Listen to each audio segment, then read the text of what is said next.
Rev up your engines! Almadine says, Scotty, greetings from Lebanon. Why are blown head gaskets a popular problem? Why are companies still doing wrong? Okay, the reason that it happens is because they're making cars cheaper than they used to save money. Let's say you get a really old car. The head bolts. Those are the bolts that hold the head onto the block, and the head gasket is in the middle. Let's say they used to have 20 head bolts. Cost more money to put 20 head bolts in and design it. Then they decide, instead of 20 head bolts, let's only put in 14. Well, that means the head bolts are further apart. So the head gaskets have less clamping pressure in between them. And they have a more readily chance of blowing the head gasket because there's less clamping pressure. And it's just cheaper engineering is basically what it is. And that's why engines that didn't used to blow head gaskets would blow head gaskets presently, because they were making them cheaper just to save money when they produced the things. Continenza. Scotty, I have a 2012 Mazda CX-9. Sometimes the transmission jolts and won't completely shift gears. What could it be? And also, is it a good car? What are your thoughts on it? No, unfortunately, they're horrible cars as they age. They've got problems both with the variable valve timing system and the engine, but the big thing is they have horrible automatic transmissions. Yours is starting to go out. It's typical on those. That's why I tell people, don't buy a Mazda. If you have to buy a Mazda, get a standard transmission. The standard transmissions are relatively bulletproof. I got customers with Mazdas with standard trannies. They have 200,000-300,000 miles and they still run okay.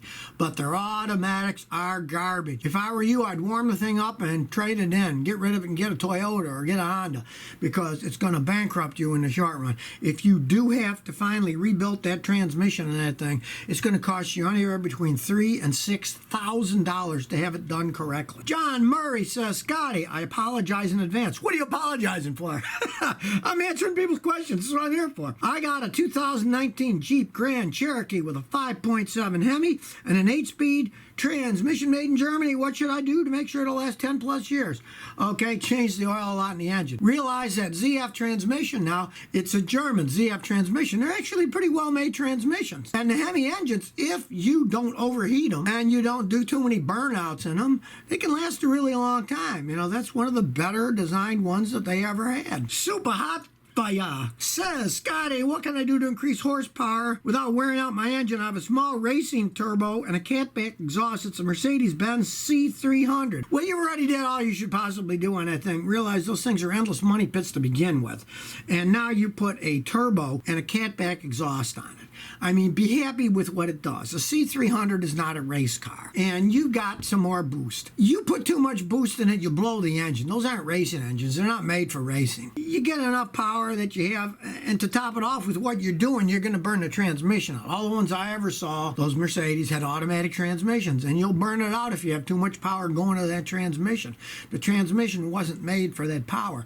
Realize, anytime you want serious power, and you're really going to build up a vehicle, you have to do the engine and the transmission, because if you do the engine and you don't touch the tranny is going to burn itself out in very little time if you put a ton of horsepower on it. If I were you, I'd be happy with what you have. Realize that, you know, things are money pits anyways, and the more you build them up, the more things are going to break as they age. JG says, I got a 2015 V6 Dodge Challenger 8-speed auto, and it was hard downshifts from coming to a stop on an incline or a hill. I took it to the dealer, did a software update, but it's still doing the same thing. Yeah, you know, that's a problem with those cars. Those 8 speeds, they had a lot of problems with. And all the time, even though they're manufacturers having the same problem with their 8-speed automatics, rather than saying, oh, geez, we got to rebuild all these things, we didn't make them right, they come up with some BS software update and say that's going to fix it. A lot of times it doesn't.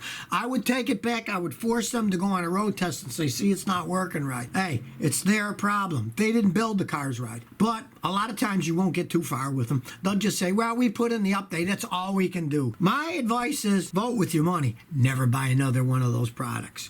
When they sell you this junk, don't buy another one. That's the advantage of our capitalist system. Nobody forces you to buy any particular car. You can buy whatever one you want to buy. And if you see one has problems, never buy another one from that manufacturer if they don't stand behind them. Everybody can make mistakes, and if they stand behind them, great. But half the time they just lie and say, well, they all do that. And maybe they do, but they're not supposed to. So if you never want to miss another one of my new car repair videos, remember to ring that bell.